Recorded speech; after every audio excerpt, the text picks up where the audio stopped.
After verifying that his family was okay and that there was no sign of a break-in, John then called the Benbrook Police Department, utilizing their non-emergency line. Benbrook Police Department?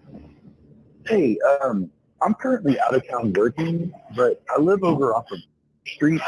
My security cameras caught something weird last night at like 1:40 in the morning. Okay. And I got a really good, but kind of gritty, but I got a pretty good picture of somebody I've got an isolated driveway, and they were trying to walk down that. And then my camera must have kicked on with the light and spooked them, and they turned around and walked off. But I wanted to share that video with you guys just in case somebody else might have reported something around the same time at their house. Okay, you are out of town though? Yeah, but I can send the video file, email, or even text message. Okay, give me just 1 second. Hold on one moment, okay? Yeah, no problem. Okay, I'm going to have an officer give you a phone call. It'll be just a few minutes. If he calls you from his patrol unit, it will be a blocked or anonymous number, or he'll come here to the PD and call you on a landline, okay? Okay, sounds good. All right, give him just a few minutes. All right, thanks.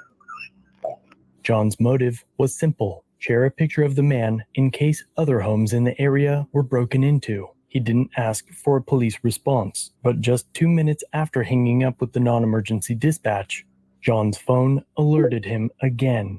An officer had arrived and was running Andrea's vehicle in the driveway. John watches in real time as the officer now draws his weapon and attempts to enter the side gate. The gate was locked, so the officer attempted to open one of the outside doors to the home.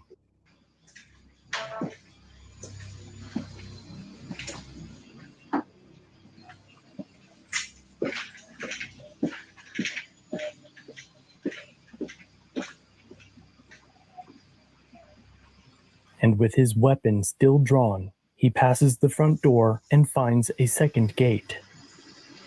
This one is unlocked.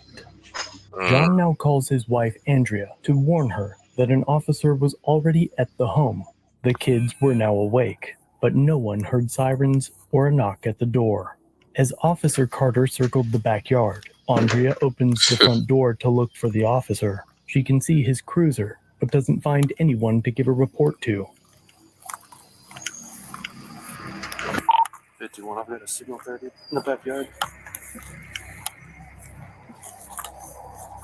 This is crazy. What are the odds? While Officer Carter calls more units to the scene, the children get prepared to go to school. What are the odds?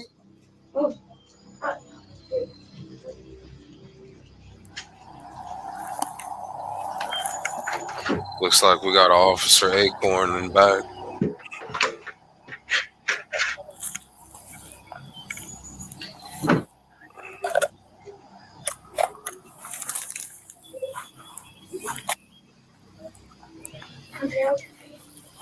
Can we start to play PlayStation and I can get a snack for school for the Eastern test? She's tying his shoes. No, Max, come on. No, Maya, no. Go. I have to go Maya. to war, I guess. Maya, come on. Maya.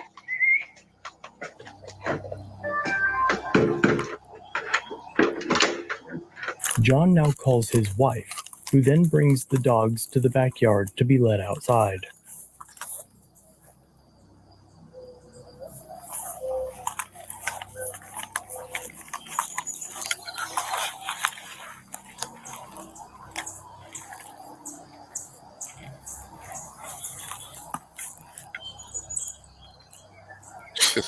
What are the odds? This is crazy.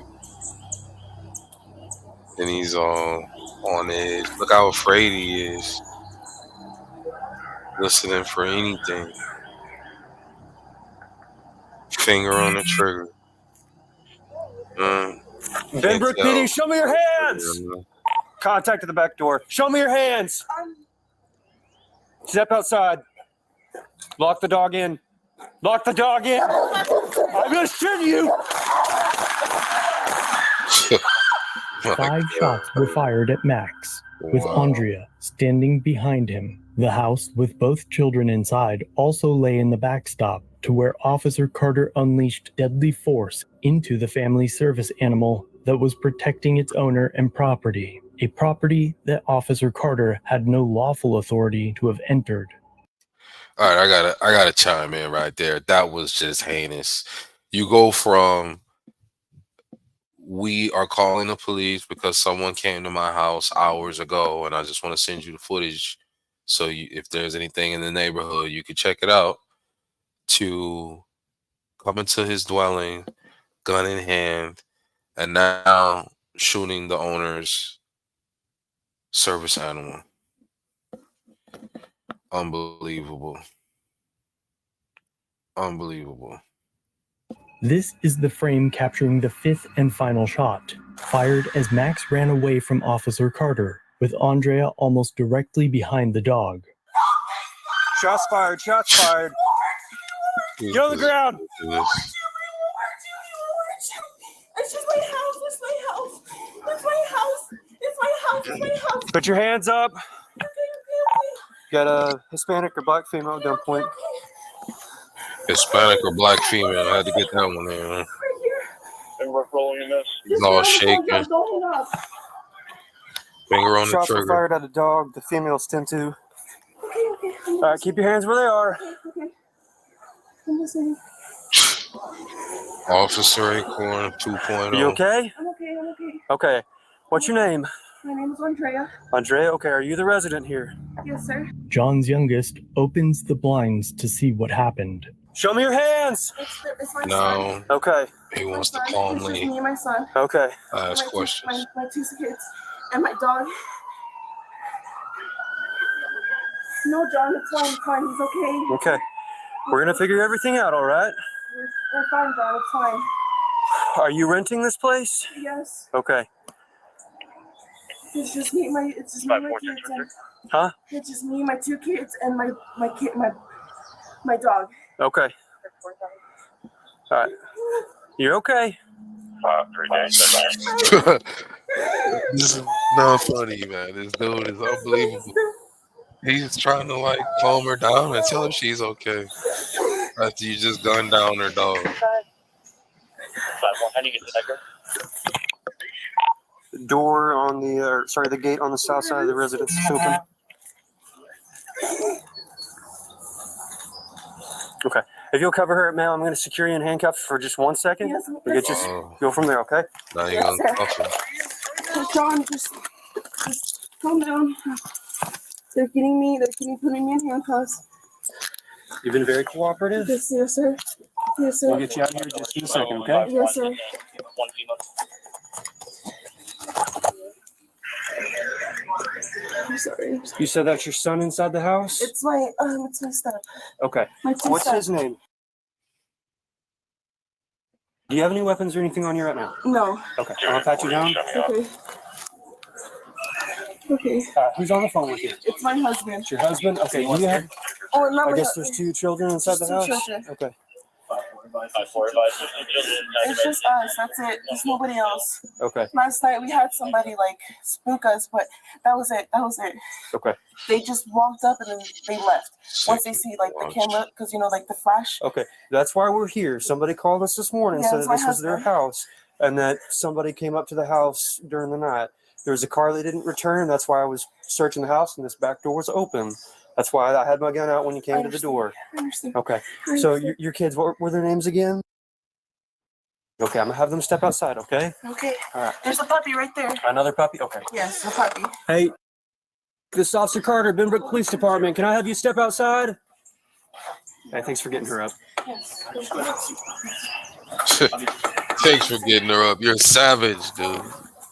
Hey, You're a savage. Can I have you guys step outside? Is there a way I can get that one? Yeah, you want to step up here? Call them out for me? Her stepkids? I think so. Her stepkids. Does she live here? What kind of? Oh, man. Hey guys, just come step outside with me. Hey, can I get some pants on first? Yeah, that's fine. Sherlock and Watson. Man, can you come here. back over here with me? Seriously. Do you have any sort of ID or anything? No. Puppy. Here, we can go this way. Okay. Just Just step outside with us, bud.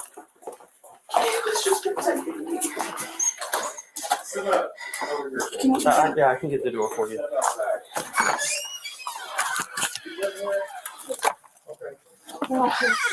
Fucking bathroom. Okay, you just take a seat for me. Okay.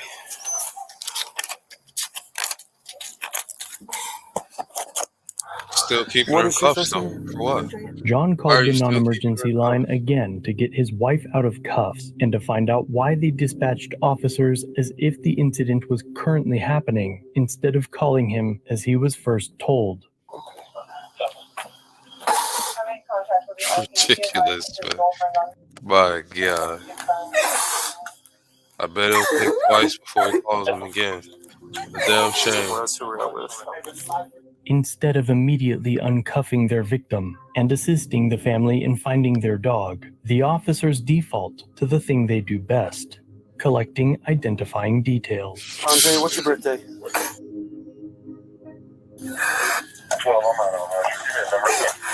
Okay.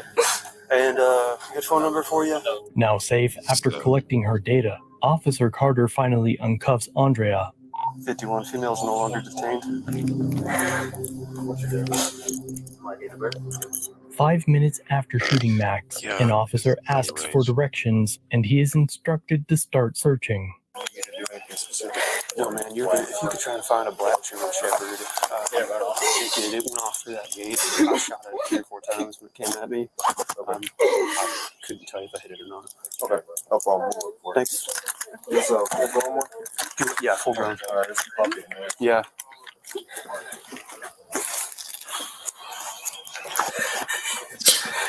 Oh my God. Okay. I tell you, folks. All right, kiddos. What's your first name, man? Okay. Ma'am, you all right? You need an ambulance or anything? I'm okay. Okay. What's gonna happen? Like what? So, going from here, we're looking for the dog, trying to find out if it's okay. They ran away. He went out through that side gate. Does he have a? Yes, he what's has his an air name? tag. Wait, he no, he doesn't have an air tag. He has a chip, but that's all he has. Okay. What's the dog's name? Max. With 2 X's. A German Shepherd, right? Yes, With 2 he's X's. nice. He just needs to sleep. I got you. How old is Max? He's what? He's like super nice. Yeah. If you'll hang out with Officer Cox for just 1 second. It is hard to watch, I swear. Officer Carter now mutes his body cam for nearly 13 minutes while he speaks to Guru of Despicable Me. He then speaks with the family some more, tells investigators his version of the truth, helps find shell casings, and counts his bullets before unmuting and walking to his cruiser to turn off the camera. Police reports claim that multiple officers and a drone were dispatched to find Max, but Andrea and the kids had followed the trail that Max left behind and found him nearly a mile from home. The department did not join them or assist in bringing him to an emergency vet. Max sustained 4 gunshots to his extremities and privates, and when John returned home, he requested all reports of the incident.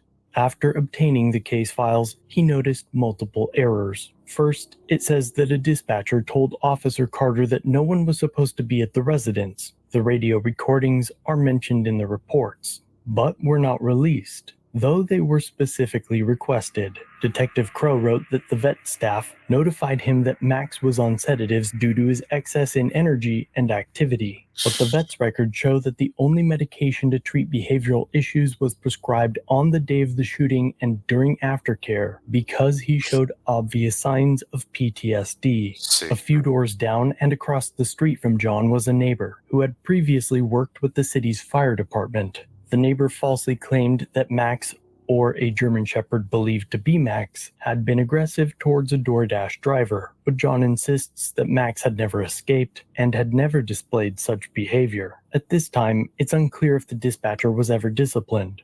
However, the end of the report shows a quote, "notification of a possible violation of department policy," and a job opening appears to have been posted just a few weeks after the incident. Officer Carter was likely not disciplined, as the report states that his actions were reasonable and that there is no information or evidence to believe his actions were criminal.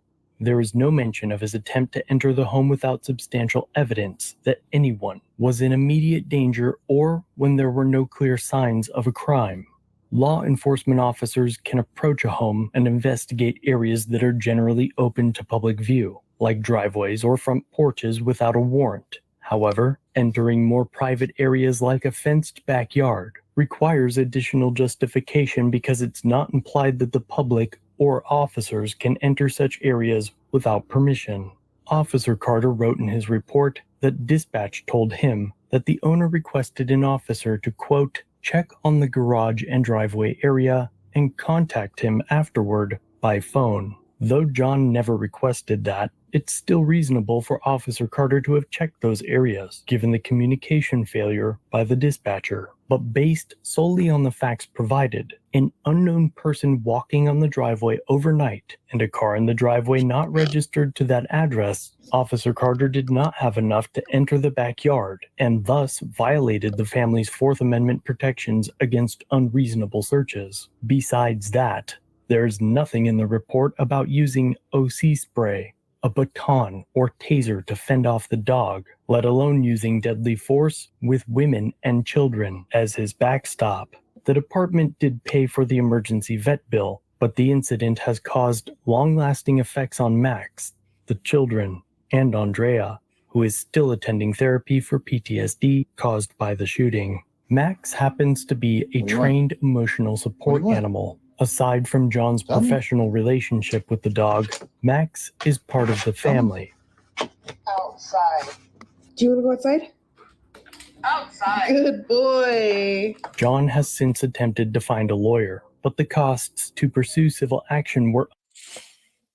All right, man. He's just getting ready to get into the donations. And by the way, go ahead. unaffordable. The family has since moved from the area, but still intends to seek remedy for their prolonged suffering. It isn't common for me to suggest it, but I urged the family to open a GoFundMe to see justice served. So if you want to help, you can do so there. And if you're an attorney and want to help on the case in this way, my email is listed below. I've been working on this case. All right, so that's Lackluster.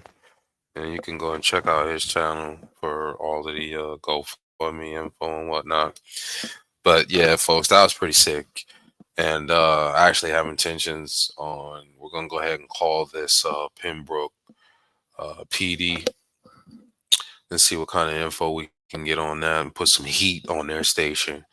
So, and I encourage you to do the same, to be honest. That was sickening. It really was. Look, here's the thing.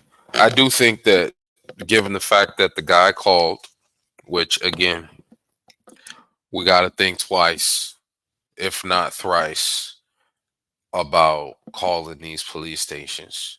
We really do. And it's a tragedy that that's the case. And we really got to start thinking about other alternatives. And I know that everyone's not in the situation. I'm not right now either, to be like, okay, I can't call the cops. Okay, I got, $100,000 worth of firearms and private security where I don't need to do that. I don't. And I know a lot of us don't. However, I think at the very least, it's important for us now to start thinking about other options. Seriously, because this didn't end too bad in that the dog is still alive and that they paid for the veterinarian care. At the same time, and all family members made it out with their lives. That's great. A lot of times these days, it doesn't go that well for us. So that's a win for sure. However, they're dealing with some things that are going to be difficult, maybe even close to impossible to ever get over. So let's start thinking about other options as it relates to calling the police, and if they're really going to, be there for us in the way that we need. Everything that this guy did could have been something that I did or anybody in their right mind. As a man who's away on business, your camera pops up, you got your girl, your wife and kids at home.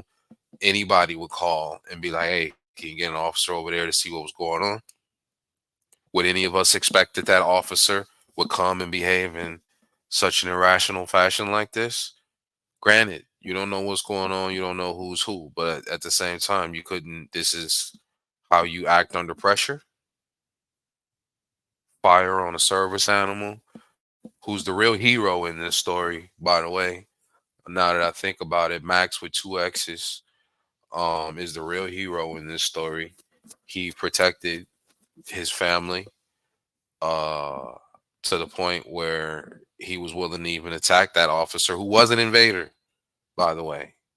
He was in a space where he should not have been, and he had harmful intent. You got the weapon drawn, telling somebody who's coming out of their own house to put their hands up, and you don't even know what's going on.